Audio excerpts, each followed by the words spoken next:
Fique de pé em reverência à palavra de Deus. Abra sua Bíblia em Filipenses 4.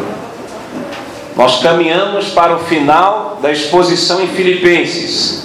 Este domingo e mais um, encerramos a exposição na carta aos Filipenses. Hoje nós vamos ler Filipenses 4, os versos 1 até o verso 9. Filipenses 4, 1 ao 9.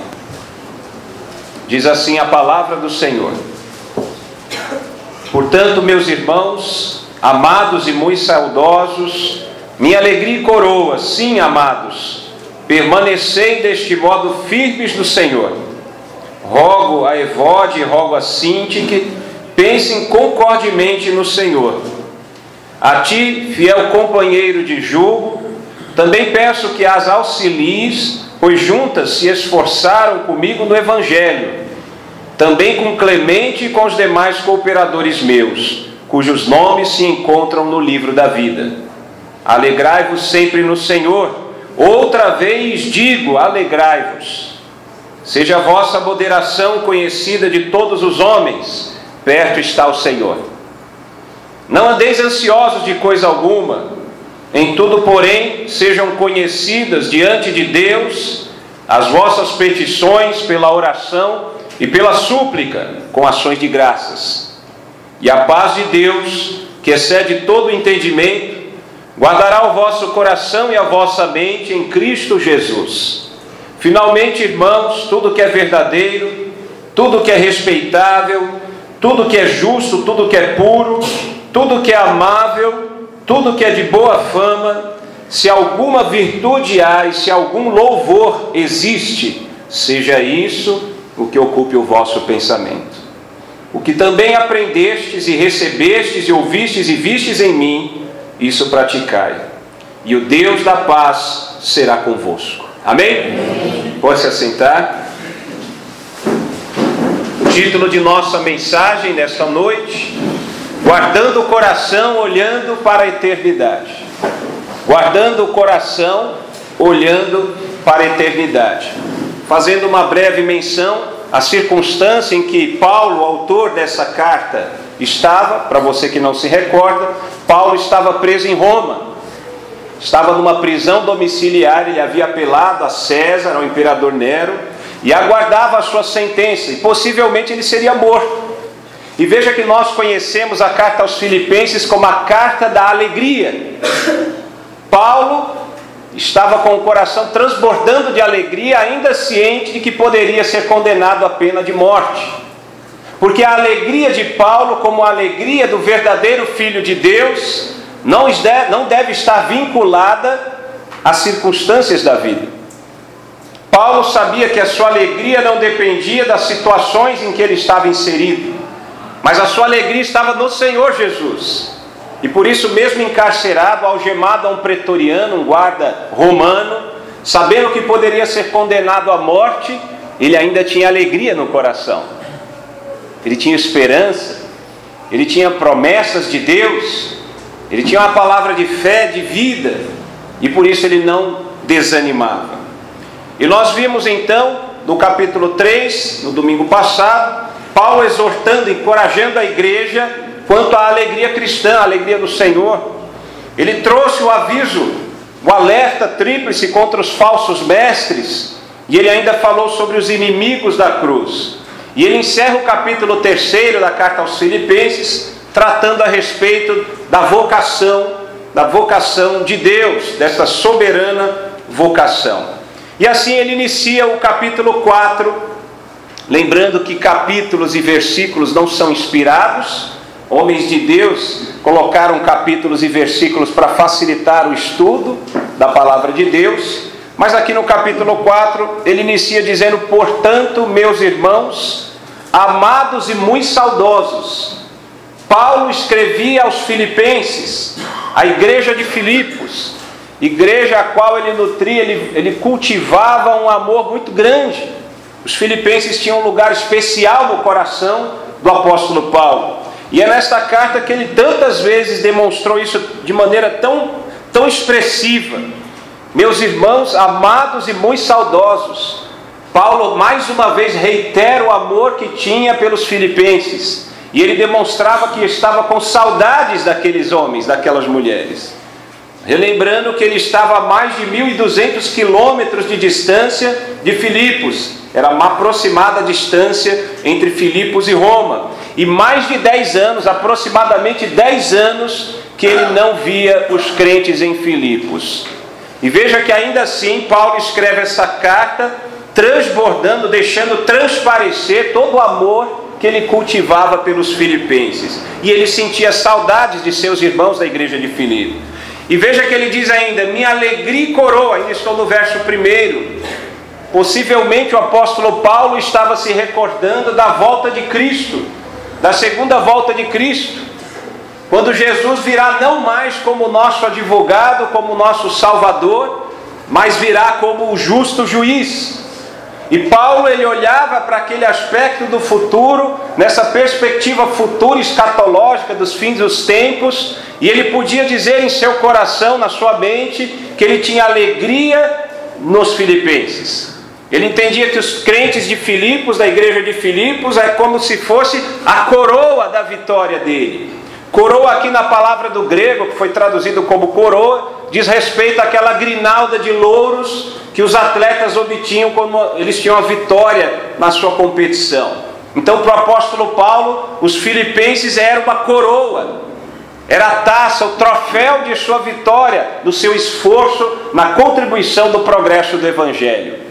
Paulo sofreu muito para plantar, para fundar essa igreja em Filipos. Os irmãos se lembram, ele foi encarcerado, ele sofreu açoites, ele aprisionado, ainda assim ele tinha alegria no coração. E veja que essa igreja agora era a igreja que o sustentava, enviarem-se oferta de amor por meio de Epafrodito, aquele irmão de Filipos, e também enviar esse irmão em Cristo para que pudesse cuidar das necessidades de Paulo.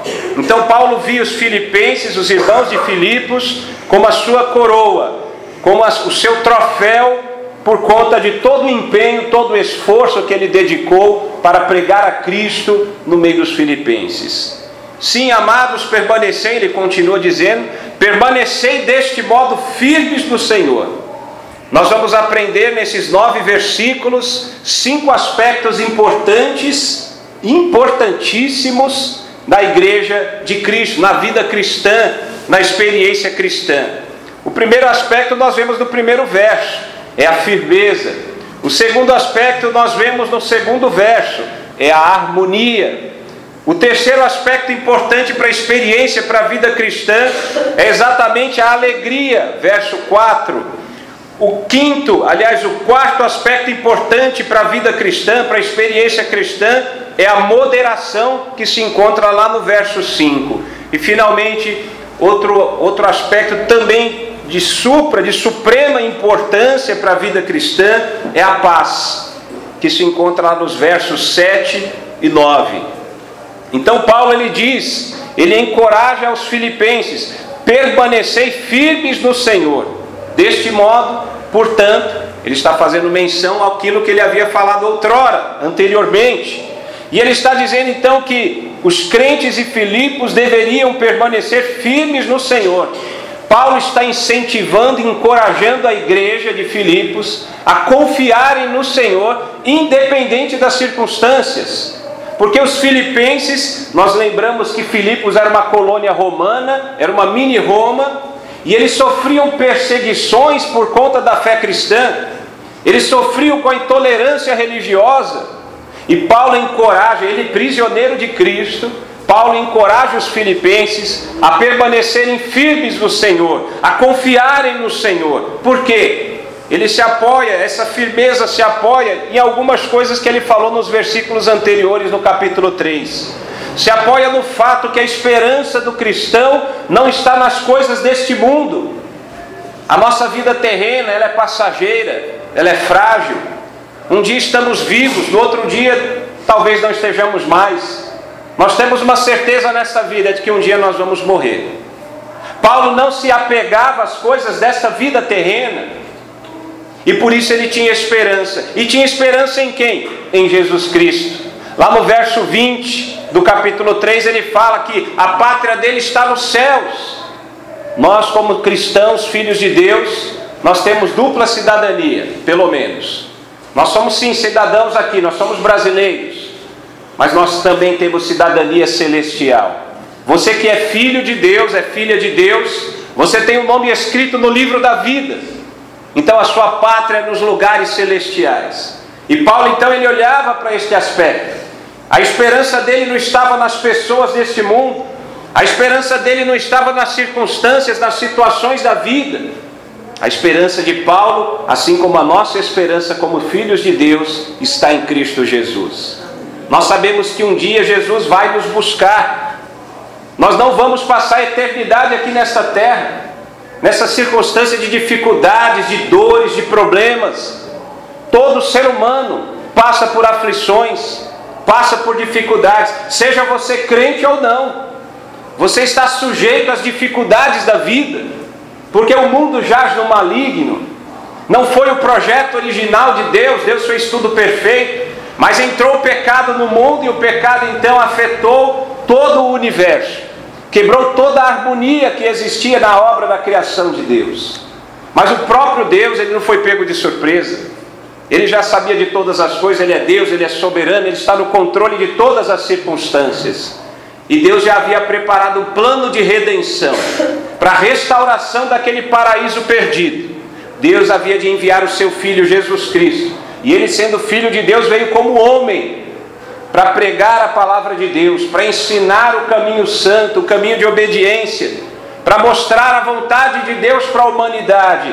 E este Jesus sem pecado, que obedeceu perfeitamente à lei de Deus, nenhum homem podia fazê-lo, somente Jesus. Ele entregou-se voluntariamente, morreu no lugar de pecadores e cumpriu a sua missão. Jesus veio a este mundo para buscar e salvar os perdidos. Mas ele não permaneceu no sepulcro, mas ressuscitou ao terceiro dia. E diz a Bíblia que ele subiu aos céus e está sentado à direita de Deus Pai Todo-Poderoso, de onde ele virá para buscar cada um de nós que somos seus filhos.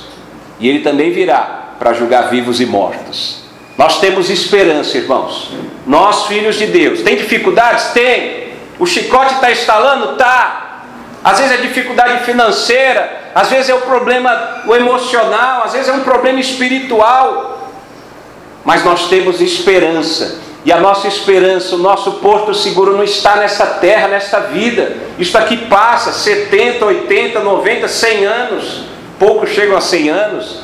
Mas é fato que a nossa esperança está no porvir. A nossa esperança está na eternidade. E o nosso coração, nós guardamos o nosso coração em paz, com alegria, porque nós temos convicções. E as nossas convicções são pautadas, são fundamentadas nas coisas eternas, nas coisas, nos valores mais importantes, nas coisas celestiais. Por isso nós temos esperança, mesmo quando tudo diz que não. Mesmo quando estamos em dificuldades, nós sofremos nesse mundo. Não é fácil, irmãos. Às vezes está tudo bem, aproveita, porque vai passar. E às vezes está tudo mal, luta para sair da dificuldade, porque vai passar também. Mas ainda que passemos todo esse período, como o apóstolo Paulo, por anos a fio sofreu em nome de Jesus Cristo. Mas ele tinha sempre alegria no coração, porque ele olhava lá para a eternidade, e ele sabia que havia um lugar separado para ele nas mansões celestiais. E é assim que devemos caminhar nesta vida. Se você olhar para os problemas, as vicissitudes aqui da vida terrena, você para, você caminha para trás, você não avança. Você precisa olhar para o autor e consumador da nossa fé, que é Jesus Cristo, porque é nele que você está seguro. Jesus é o seu porto seguro. Não se apegue às coisas desta vida terrena, tudo passa. Tudo vai passar, a sua saúde financeira, a saúde do seu corpo. Tudo vai passar, o seu trabalho, as viagens. Tudo tem valores, tudo tem sua importância. É genuíno que você busque, é legítimo que você busque o melhor desta terra. Mas se você se apegar a isso como mais importante, você é uma pessoa miserável, porque a sua vida se limita às coisas desta terra. E nós temos tesouros superiores e espirituais, tesouros no Senhor. Este sim, não tem ladrão que rouba, não tem traço ou ferrugem que destrói. Se apegue nesses tesouros espirituais. A sua segurança está no Senhor Jesus. E Paulo ele pensava desta maneira. E mais, ele fala lá no verso 21 ainda do capítulo 3, ele sabia que o nosso corpo de humilhação, esse corpo que nós temos, você que é mais jovem ainda desfruta de toda a virilidade, de toda a saúde, é muito bom, né? Mas vai passar o tempo, meu irmãozinho, minha irmãzinha. Eu estou passando dos 40, eu estou sentindo agora a dor na coluna que eu nunca tive. Eu subia a corda 10 metros, atravessava, fazia barra, descia e corria, nadava. E hoje já não está tão fácil assim. As coisas vão mudando, a gente vai envelhecendo, é um corpo de humilhação, de vergonha. Você adoece, você envelhece, você tem limitações. E por mais que você cuide, todo esse sacrifício que tantas pessoas fazem para o embelezamento, vai passar. Não tem jeito, o tempo passa. O tempo passa e a nossa saúde vai se esvaindo também, porque o nosso corpo está sujeito ao pecado, e o pecado vem e promove morte, promove doenças, e é tudo isso que acontece em nossas vidas. Paulo diz: permanecei firmes no Senhor, apoiado nas promessas que estão na Bíblia Sagrada, de que o nosso corpo de humilhação, de vergonha, será transformado num corpo de glória, semelhante ao de Cristo Jesus ressurreto. O nosso corpo vai ser revestido de imortalidade, de incorruptibilidade, e um dia na eternidade não teremos mais dores, sofrimento, não vamos mais envelhecer nem ficar doentes. Amém? Amém. Creia nisso, e é nessa esperança que nós caminhamos firmes e ficamos firmes no Senhor, não pensando no plano de saúde, pensando no doutor fulano, beltrano que faz cirurgia, não. A nossa esperança está na eternidade. Vamos ter um corpo de glória semelhante ao de Cristo Jesus. E veja que é tudo isso segundo a eficácia do poder de Jesus Cristo, aquele que há de subordinar todas as coisas. Ele já reina, Ele é Senhor dos senhores, Rei dos reis. Mas nós vemos que ainda o reino de Deus na sua plenitude só vai acontecer por ocasião da volta de Jesus Cristo, a segunda volta. Hoje ainda tem pessoas que ousam dizer que não há Deus. Tem pessoas que rejeitam a realidade da existência de Deus, mesmo diante de tantas evidências. Mas haverá um dia que todo joelho se dobrará e toda língua confessará que Jesus Cristo é o Senhor. E pasmem, até o próprio inimigo de nossas almas, o diabo, ele também vai ter que se prostrar e adorar ao Rei dos reis, Senhor dos senhores. E Paulo continua. Nós vimos ao longo da exposição em Filipenses que Paulo ele fazia efusivos elogios aos crentes de Filipos, mas ele também alertava os filipenses sobre problemas internos e problemas externos. Problemas externos eram as heresias que eram trazidas por falsos mestres, com suas falsas doutrinas, mas os problemas internos também preocupavam o apóstolo Paulo. Ele sabia chegar ao conhecimento dele, desunião, rivalidade dentro da igreja, assim como acontece nos dias de hoje. Tem pessoas que por uma coisa de uma divergência pequenina criam uma barreira enorme, e isso acaba minando e sendo contraproducente para a expansão do reino de Deus. A igreja não avança porque há desavenças, porque há rivalidade, porque uma pessoa se julga superior à outra. Dentro da igreja eu estou falando, irmãos, não estou falando fora da igreja, estou falando dentro da igreja. E Paulo estava preocupado com isso, e havia chegado ao conhecimento dele que duas irmãs, de nome Evódia e Sintique, elas estavam emburradas, vamos dizer assim. Elas não paravam de brigar. Havia um desentendimento, e essas irmãs haviam contribuído para o progresso do Evangelho, cooperado junto com o apóstolo Paulo e seus companheiros. Inclusive ele nomeia aqui Clemente e tantos outros, cujos nomes se encontravam no livro da vida. Então vejam que essas duas irmãs, que de alguma maneira contribuíram, eram importantes e tinham influência na igreja de Filipos, por algum motivo que Paulo não diz aqui na carta, elas se desentenderam. E esta rivalidade prejudicava a unidade e a paz da igreja. Como é que alguém lá de fora olha para a igreja, que deveria haver uma comunidade de amor, que deveria haver uma comunidade de fé, Como é que alguém que vê do lado de fora, olha para a igreja e vê tanta desunião, tanta rivalidade, como é que essa pessoa vai se aproximar? Se a verdadeira identidade do cristão é o amor, onde está o amor? Um coração perdoador, a humildade que faz com que a pessoa considere a outra superior a si mesmo, que faz com que ela pense não somente em seus próprios interesses, mas também no interesse do outro. Então esse era um problema que Paulo ele precisava, como apóstolo, com um coração pastoral, tratar. E ele escreve na carta aos Filipenses: rogo a Evode, rogo a Sintique. Ele faz um apelo, ele solicita. Ele poderia usar da autoridade apostólica: eu determino que vocês se unam. Mas não. Ele solicita, ele faz um rogo. E fala: pensem concordemente no Senhor. Eis um aspecto, o segundo aspecto importantíssimo para a experiência cristã. Nós já falamos da firmeza no Senhor. E agora estamos falando da harmonia no Senhor. Uma igreja precisa caminhar em harmonia. Deve existir união na igreja, irmãos. Quão bom e agradável é que os irmãos estejam em união. Esta é a vontade do nosso Deus. Nós devemos ser um, ter o mesmo coração, o mesmo amor, o mesmo sentimento, o mesmo pensamento, o mesmo propósito. A nossa comunhão é pautada exatamente no propósito que temos em comum, de pregar a Cristo, de promover o reino de Deus, de pregar o Evangelho, e é isso que nos une. Se estamos unidos a Cristo, como pode haver desunião entre os irmãos? Desamor, desarmonia? Paulo está preocupado com isto. E é por isso que ele fala: pensem concordemente no Senhor. Tenham em comum este propósito. A prioridade número 1 é Jesus Cristo, é pregar o Evangelho. E aí você consegue colocar as diferenças de lado. Você consegue abrir mão dos seus direitos. E você faz a vontade de Deus. É isso que o apóstolo está encorajando a igreja. Percebam que todos esses aspectos importantes para a vida e a experiência cristã estão no campo da mente. Muitas vezes desprezamos a importância desse campo de batalha espiritual, a mente.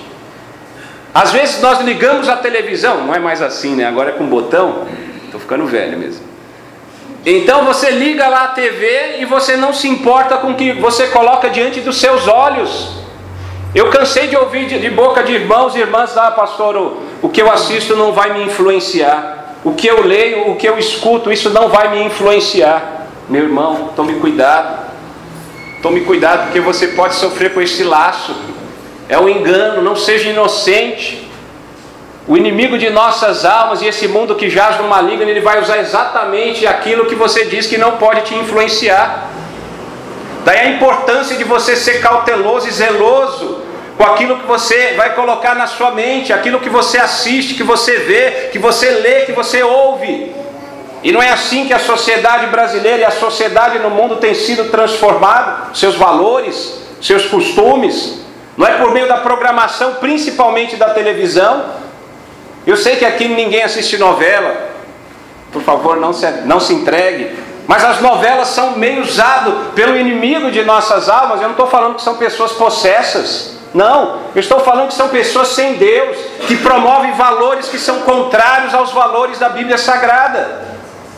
E como é terrível um lar cristão em que a mãe ou o pai liga a TV junto com os filhos pequeninos e se alimentam de todo aquele lixo que vai contaminar o seu coração, a sua mente. Não, aquilo não me influencia. Será? E assim são transformados os conceitos, os valores, as tradições, os costumes, os bons costumes da nossa sociedade. Então tome cuidado com a sua mente, seja zeloso. Então Paulo diz aqui, veja que está sempre na mente, firme no Senhor, pensando nas promessas eternas. Firme no Senhor, e também ele fala aqui, tem harmonia, pense concordemente no Senhor. O nosso propósito é o campo da mente. O nosso propósito é um só, é glorificar o nosso Deus, é fazer Deus conhecido em toda parte para todas as pessoas, para que todas essas pessoas venham adorar a Deus também. E neste propósito comum, a igreja caminha unida. A caminhada cristã é em união, em harmonia. E ele fala, veja que ele nos ensina como nós podemos promover. Às vezes a dificuldade é tão grande de promover a reconciliação entre um irmão e outro, que Paulo ele aconselha que busque o auxílio de um mediador. Ele fala aqui, a ti fiel companheiro, verso 3, fiel companheiro de jugo, também peço que as auxilies. Às vezes fica tão terrível a separação, né, a desunião, a discórdia, a rivalidade entre irmãos da igreja, que é necessária a intermediação, a mediação de um terceiro. E não é só o pastor não, pode ser um irmão, pode ser uma irmã, para que ele possa mediar o conflito e promover a reconciliação. Irmãos, não é admissível para quem se auto-intitula cristão, deixar para lá e empurrando a sujeira para debaixo do tapete. Os conflitos acontecerão. Nós somos pecadores. Ninguém aqui é perfeito. Então nós vamos ter opiniões diferentes. E os conflitos acontecerão. Agora tem gente que vai alimentando aquela raiz de amargura, o ressentimento, e daqui a pouco vira ódio. Isso é totalmente contraproducente para o progresso do Evangelho. Então sempre que você tiver algum conflito, alguma diferença com alguém, seja transparente, honesto, seja íntegro. Vá até essa pessoa e diga: eu não gostei do que você falou, você me fez mal. Talvez não seja nenhuma ofensa, porque é subjetivo. O que você considera ofensa, talvez para o outro nem é, e talvez nem seja mesmo.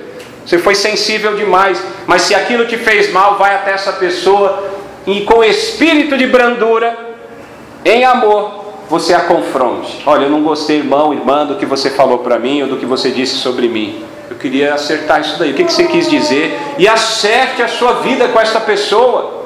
Isso serve para os nossos relacionamentos interpessoais, não só na igreja, mas em qualquer lugar na sociedade, na família, com os vizinhos, com os parentes. Não, a questão não é se vier o conflito, mas quando vier, qual é a sua reação?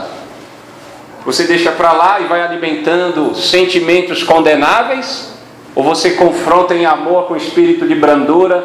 E ainda que, segundo a Bíblia, você tem que tentar ter paz, no que depender de você, você tem que ter paz com todos.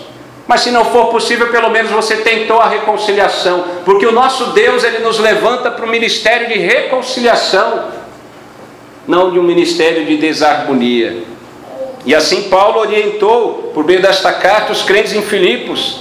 E aqui ele nomeou Evódio e Sintique, e pediu para que esse fiel companheiro de jugo, provavelmente companheiro de jugo na evangelização, aquele que era cooperador no progresso do Evangelho, que ele ajudasse, auxiliasse essas irmãs a se reconciliarem. É assim que devemos agir. É assim que devemos agir. O terceiro aspecto importante para a vida cristã, para a experiência cristã, lá no verso 4, alegrai-vos sempre no Senhor. Outra vez digo, alegrai-vos. Em Filipenses 3:1, Paulo fala alegrai-vos do Senhor. Tem uma diferença com Filipenses 4:4. Aqui Paulo diz, no 4:4, alegrai-vos sempre no Senhor. É a ênfase do apóstolo dos gentios. Não depende de circunstâncias. Ele reitera essa condição. A nossa alegria não está condicionada às situações da nossa vida. Ainda que você esteja passando por problemas, por crises, Paulo está dizendo que é possível, você que está no Senhor, a ter esta alegria. A ter esta alegria no Senhor. Ela está fundamentada no Senhor. E veja que a alegria é tão importante. E por que é tão importante? Por que Paulo destaca? Porque nós aprendemos em Gálatas 5, 22, 23, que a alegria é uma das facetas do fruto do Espírito. Só o Espírito Santo para produzir essa alegria em nosso coração.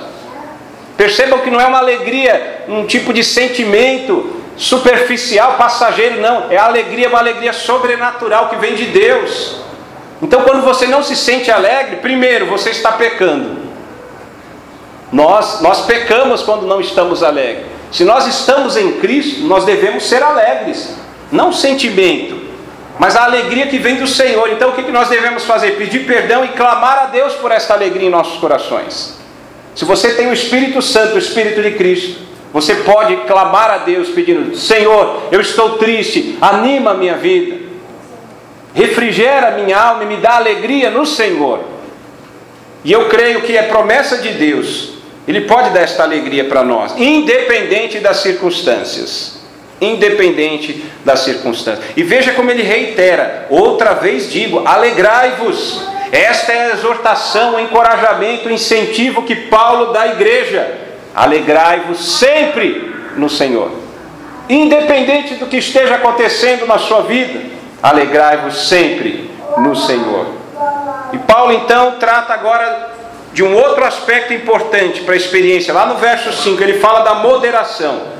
Seja a vossa moderação conhecida de todos os homens, perto está o Senhor. Veja que tudo está no campo da mente, a importância da mente. Ele fala, seja a vossa moderação. A palavra grega, traduzida aqui como moderação, é uma palavra que é muito difícil de ser traduzida, porque ela tem uma amplitude muito grande. Moderação aqui pode envolver diversas coisas. Pode envolver a ideia de amor, pode envolver a ideia de paciência, pode envolver a ideia de equilíbrio, de temperança, domínio próprio. Moderação aqui pode dizer respeito também à abnegação. Você considera o outro superior. Mansidão. Sabe o que é mansidão? Que para a sociedade o manso é uma coisa até negativa, né? Mas a mansidão, biblicamente falando, mansidão é aquele que não fica exigindo os seus direitos. Ele confia na vontade de Deus e ele entrega a causa dele para Deus. Esse é o manso. Esse é o manso da Bíblia. Ele não perde o seu controle. Ele não fica desesperado. Por pior que seja, por maior que seja a tempestade da vida, ele consegue entregar a sua causa a Deus. E aí ele permanece tranquilo, calmo, sereno, tranquilo. Exatamente isso. Esta moderação. Nenhuma circunstância tira ele do sério. Ele é equilibrado. E é isso que Paulo está encorajando a igreja. Essa moderação que é um aspecto tão importante para nós. E veja que ele usa como argumento, perto está o Senhor. Aqui nós temos duas possibilidades. O perto está o Senhor é um evento escatológico, ele está falando, ou seja, é a segunda volta de Jesus, que de fato é uma coisa que nos traz esperança ao coração. Mas também pode ser a ideia de perto está o Senhor, conforme lá em Mateus 28 da grande comissão. Eis que estou convosco, disse Jesus. Eis que estou convosco todos os dias, até a consumação do século, até o fim dos tempos. Se você tem a consciência de que Jesus está na sua vida, por meio do Espírito Santo, então você vai ter mais cuidado por onde você anda, você vai ter mais cuidado com aquilo que você assiste, você vai ter mais cuidado com o que você tem ouvido, porque Jesus está na sua vida. O seu corpo é santuário de Deus, é templo do Espírito Santo, do Espírito de Cristo. Então isso muda o nosso jeito de pensar, renova a nossa mente pela palavra de Deus. E é isso que nós devemos buscar, essa renovação da nossa mente. Não nos conformar com o mundo, conforme Romanos 12, 1 e 2. Paulo está dizendo que a nossa alegria, que a nossa moderação, que a nossa harmonia, que a nossa firmeza depende do Senhor. E nós, firmados nas promessas de Deus, nós temos condições de desfrutar desses aspectos tão importantes para a vida cristã. É isso que Paulo está dizendo. Finalmente, o apóstolo Paulo, ele continua ainda sobre moderação, antes de falar da paz. No verso 6 ele fala sobre ansiedade. Não andeis ansiosos de coisa alguma. Em tudo, porém, sejam conhecidas diante de Deus as vossas petições, pela oração e pela súplica com ações de graça. Alguém já disse que a ansiedade é um dos males, é um dos males do século, tanto do século 20, o século 21. A ansiedade pode levar a uma depressão profunda. A ansiedade pode levar até a pessoa a pensar em dar cabo da própria vida, quando não, ela consuma esse propósito e tira a própria vida. A ansiedade não é brincadeira, irmãos. E pasmem, às vezes nós estamos e ficamos ansiosos por uma circunstância imaginária que nem existe, um problema que nem existe. E a pessoa sofre. E quando você vai na palavra lá no grego, no original, que foi escrito e traduzido como ansiedade, ansiedade é aquela ideia de estar se sentindo enforcado e esganado, sufocado. E é assim que a pessoa ansiosa se sente. Às vezes uma circunstância que nem existe, imaginária, aquilo a sufoca, a esgana. Ela não consegue respirar. Alguns ficam aprisionados no quarto, olhando para o teto, horas a fio. Aí vem o que eles chamam de síndrome de pânico, depressão.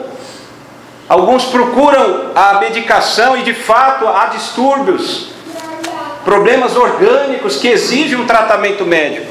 Mas eu quero alertá-lo que muitas vezes a ansiedade, a depressão, nem sempre é um problema de disfunção fisiológica, um problema orgânico. E aí se assim for, depois de constatação, você precisa de um tratamento médico.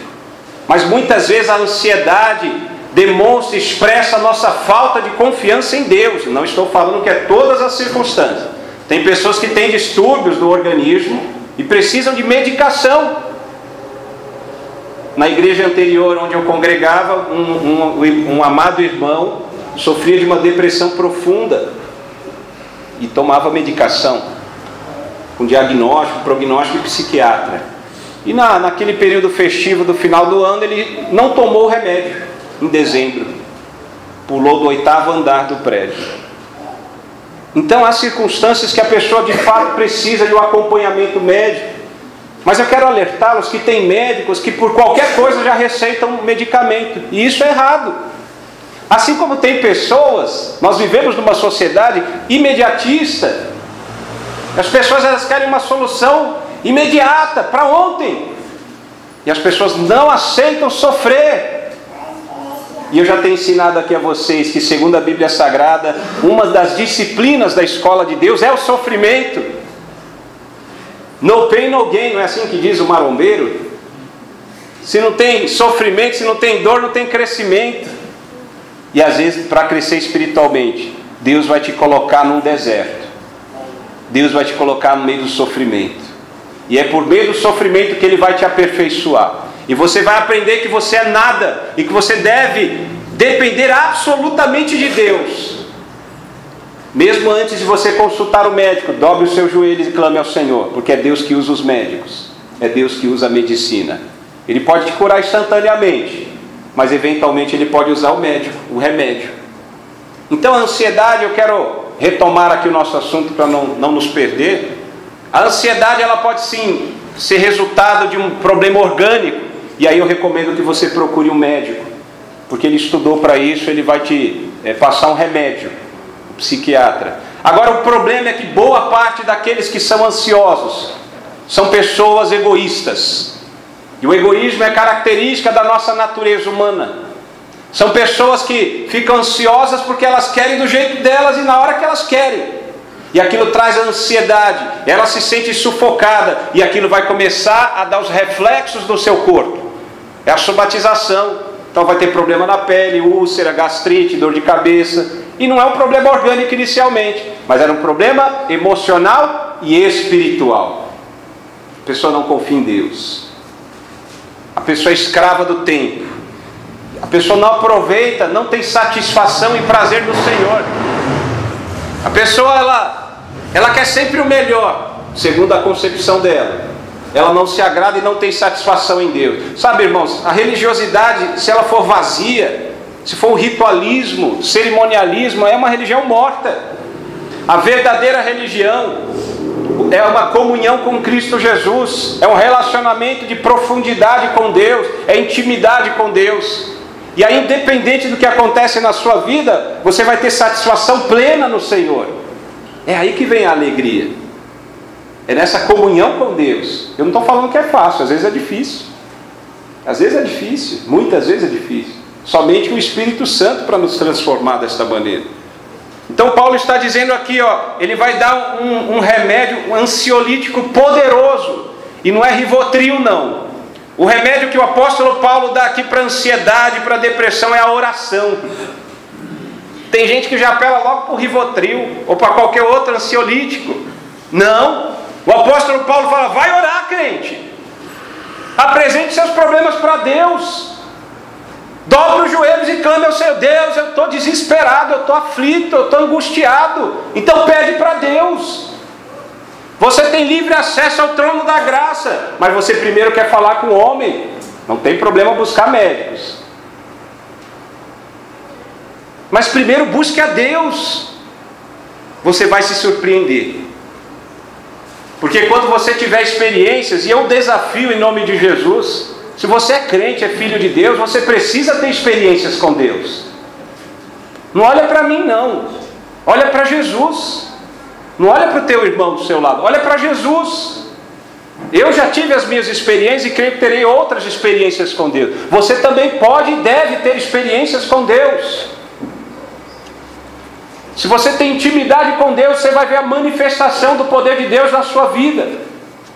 Eu não estou falando que Ele vai curar, mas Ele vai te dar força para aguentar. Aí vai depender da vontade dEle. Ele é soberano. Deus é soberano. Às vezes Ele cura imediatamente a pessoa idética com câncer. E às vezes a pessoa vai morrer sofrendo, mas vai morrer com alegria no coração. Deus é soberano. Não sei por que é assim. Por que às vezes você ora por uma pessoa enferma, ela é curada, e às vezes você ora por uma pessoa enferma, ela morre? Não sei. Pergunta para Deus. Eu não sou Deus. É a palavra de Deus que diz assim. É o nosso Deus que age assim. E Ele age de maneira soberana. E nós não podemos encostar Deus na parede e exigir nada dele. Então Ele passa o remédio aqui. Ore a Deus. Entregue as suas petições em oração e súplica. Mostre as suas necessidades a Deus. E sempre com ações de graça. Antes mesmo de você receber, agradeça a Deus. Porque em tudo dai graças, porque esta é a vontade de Deus em Cristo Jesus para conosco. Em tudo dai graças. Mas está chovendo canivete. Graças a Deus. A pessoa está doente. Não pela doença, entenda. Mas graças a Deus, porque Ele está no controle de todas as circunstâncias. E Ele sabe o que é melhor para mim e para você. Por isso em tudo dai graças. É isso que a Bíblia diz.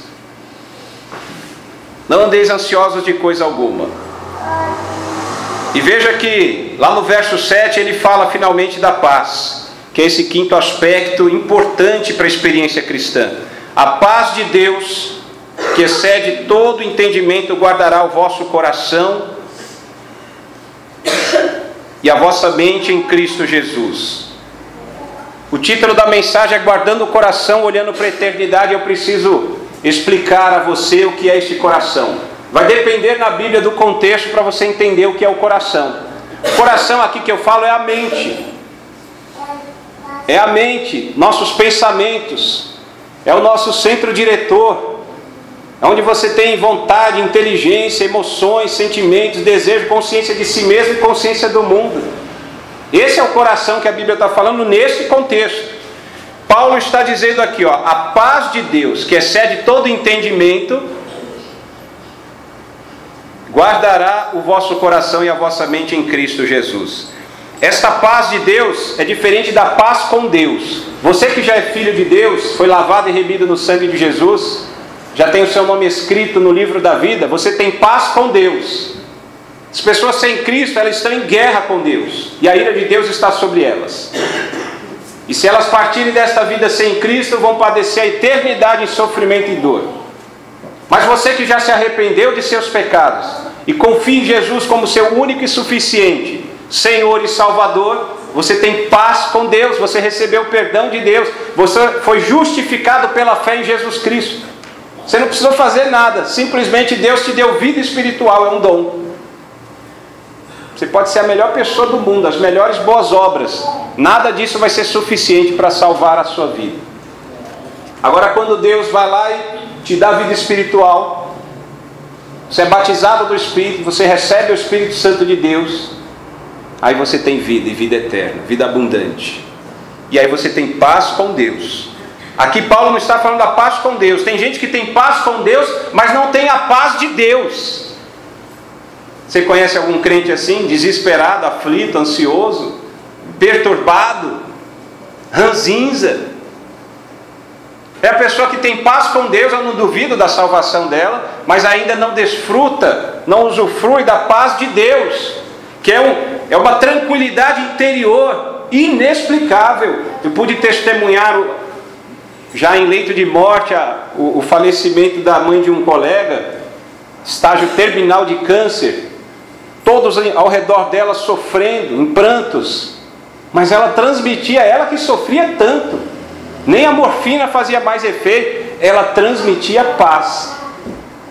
Ela confortava o coração dos aflitos que estavam ao redor sofrendo por causa do sofrimento dela. Excede o nosso entendimento, é sobrenatural essa paz. Eu quero essa paz. Eu penso que você também quer essa paz de Deus. É uma paz sobrenatural. Essa tranquilidade interior que não depende das circunstâncias, igual a alegria. E tudo isso começa aqui, na mente. Tudo isso começa aqui na mente. Por isso que Paulo lá no verso 8 ele vai concluir finalmente: irmãos, tudo que é verdadeiro, respeitável, justo, puro, amável, boa fama, se alguma virtude há, se algum louvor existe, seja isso que ocupe o vosso pensamento. Alguém já disse, se eu não me engano foi Leonardo da Vinci, que os olhos são a janela da alma. Os olhos são a janela da alma. Vamos fazer uma comparação dessa janela. Se ela permanecer o tempo inteiro aberta, aliás, tem acontecido isso por causa do calor, as queimadas, agora parou por causa da volta das chuvas, né? A gente deixava um pouquinho aberto aqui, enchia de fuligem. Agora vamos voltar para a metáfora que o apóstolo Paulo, não o apóstolo Paulo, mas esse ditado popular que os olhos são a janela da alma. Se você permanecer com a janela o tempo inteiro aberta, você assistir tudo, você olhar para todas as coisas, se você não tiver filtros, você vai contaminar a sua alma, você vai estar sujeito às influências externas, boas e ruins. Por isso eu repito mais uma vez, aquilo que você assiste na TV, aqueles seriados de lobisomem, de vampiro, aquilo influencia a sua alma, o seu coração, a sua mente. Aí depois você assiste o lobisomem, acorda desesperado, com terror noturno. Ai, por que eu sonhei isso? Muda o que você está assistindo, meu filho, minha filha. Vai assistir uma coisa que edifica a sua alma. Para de assistir Vampiro e Drácula. Vai assistir alguma coisa que edifica, que muda a sua vida e para melhor. Coloque filtros na sua janela, sua ventana, os seus olhos, seus ouvidos. O que você ouve, o que você assiste, o que você vê, o que você lê, isso influencia a sua vida. Alguém já disse também, aquilo que se você plantar um pensamento, você vai colher uma ação. Ou seja, aquilo que você pensa é o que você vai falar e da maneira como você vai agir. Então, plante um pensamento, colhe uma ação. Plante uma ação, colhe um hábito. Plante um hábito, colhe um caráter. Plante um caráter, colhe um destino. Estou falando de salvação por obras, mas é fato. Você deve ter a mente de Cristo. Você deve então se alimentar para que a sua alma seja influenciada positivamente. E olha, o que eu vejo aqui, que você não vai ter perigo algum, que passa por esses filtros aqui de Filipenses 4:8. O que é verdadeiro? O que é respeitável? O que é justo? O que é puro, amável, tem boa fama, algum louvor, alguma virtude, senão a palavra de Deus.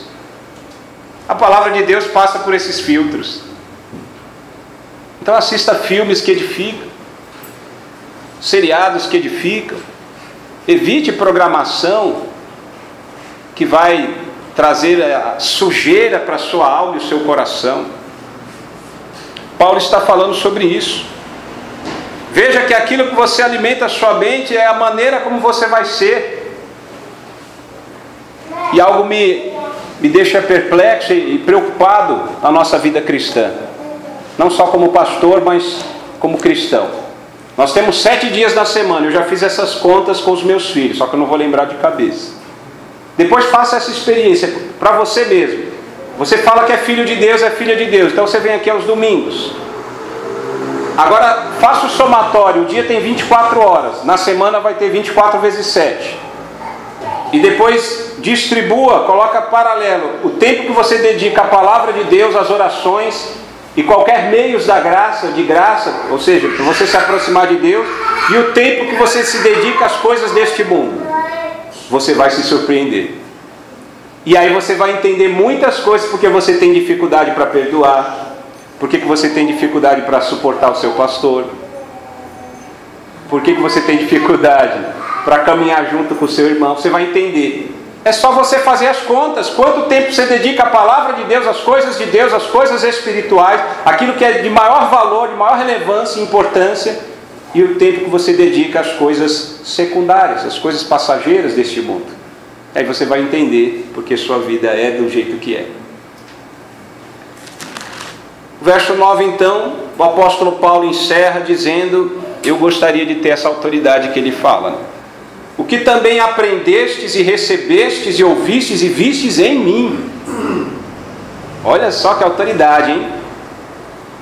E ele fala aqui, ó, ouvistes e vistes, as janelas da alma. O discipulado cristão não é só instrução. É muito fácil aqui para o pastor, estou aqui de cátedra, aqui no púlpito falando, é a oratória, a eloquência, é falar bonito, estuda. Agora a questão é, será que eu sou um referencial, modelo para você me imitar? E é isso que você deve perguntar para si mesmo. Fazer esse inventário da sua alma, do seu coração. Eu tenho sido também um referencial de cristão? Você que é pai, mãe, você tem sido um modelo, um padrão, um referencial para os seus filhos? Ou você na igreja é uma coisa, é um santo, quase que flutua, e chega em casa é palavrão, tapa na cara, despropérios, falta de respeito? Será que nós somos modelos, referenciais? Como Paulo, aprendestes e recebestes e ouvistes e vistes em mim, isso praticai. Não basta apenas conhecer a palavra, ouvir a palavra, nós precisamos ser praticantes da palavra. E aí a promessa ela é grandiosa. Você não vai ter somente a paz de Deus. Paulo diz, você vai ter o Deus da paz será convosco. Eu penso que não só eu, mas os irmãos aqui, todos aqui presentes, também querem ter não só a paz de Deus, mas o Deus da paz na sua vida. Amém? Amém. Guardando o coração, olhando para a eternidade. Agora você compreende o título da mensagem. Guardar é cuidar, ter zelo com a sua mente, com os seus pensamentos, olhando para a eternidade, as coisas celestiais, as promessas do Senhor que estão na Bíblia Sagrada. É isso que nos dá esperança. Jesus é o nosso porto seguro. Nada deste mundo pode satisfazer os desejos e as necessidades da nossa alma. Somente Jesus. Somente Jesus. E que Deus tenha misericórdia de nossas vidas. Que Ele nos abençoe, nos ajude, nos capacite a compreendermos e vivermos isso para a glória de seu santo nome. Amém? Oremos. Santo Deus e bendito Pai Celestial, nós te damos graças. De fato, muitas vezes somos negligentes em cuidar de nossa mente, de nossos corações. Oh Deus, o que temos assistido, ouvido, visto, lido, isso nos influencia, mas às vezes com egoísmo e arrogância nós dizemos que não, e somos vítimas de nós mesmos. Pai Santo, tem misericórdia de nossas vidas. Senhor, muda nossos corações.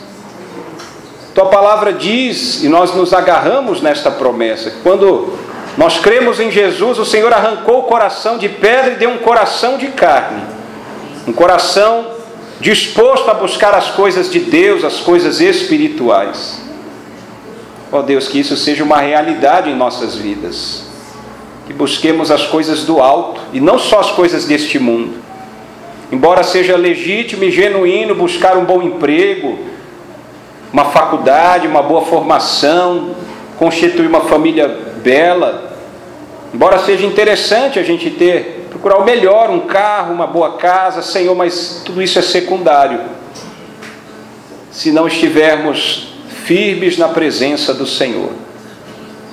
Pai, abençoa nossas vidas, transforma e renova a nossa mente, para que possamos estar firmes da Tua presença, e que nenhuma circunstância venha nos afastar dos Teus caminhos. Nós somos limitados, Pai, é bem verdade. A nossa confiança está em Deus, é no Senhor que confiamos. Senhor, eu suplico em favor de cada um aqui presente, Talvez haja entre nós pessoas que ficaram frustradas, decepcionadas com alguma coisa na igreja, mas olhou para o homem. Em nome de Jesus, que o Espírito Santo a convença de seus pecados e de que o nosso olhar deve estar fixo no autor e consumador da nossa fé, Jesus Cristo, a esperança da glória. Alcança este, Pai, que está abatido, aflito, angustiado, ansioso, que esta pessoa se entregue e se derrame em oração, em súplicas, com ações de graças. Ó Deus, fortalece os teus filhos e filhas, para que o teu nome seja exaltado e glorificado. E se há entre nós alguém que ainda não fez esta decisão, que é a mais importante da vida de qualquer ser humano, a decisão por Cristo Jesus, que teu Santo Espírito possa convencê-la e conceder a este ou esta a vida eterna. Em nome de Jesus. Amém e amém. Graças a Deus.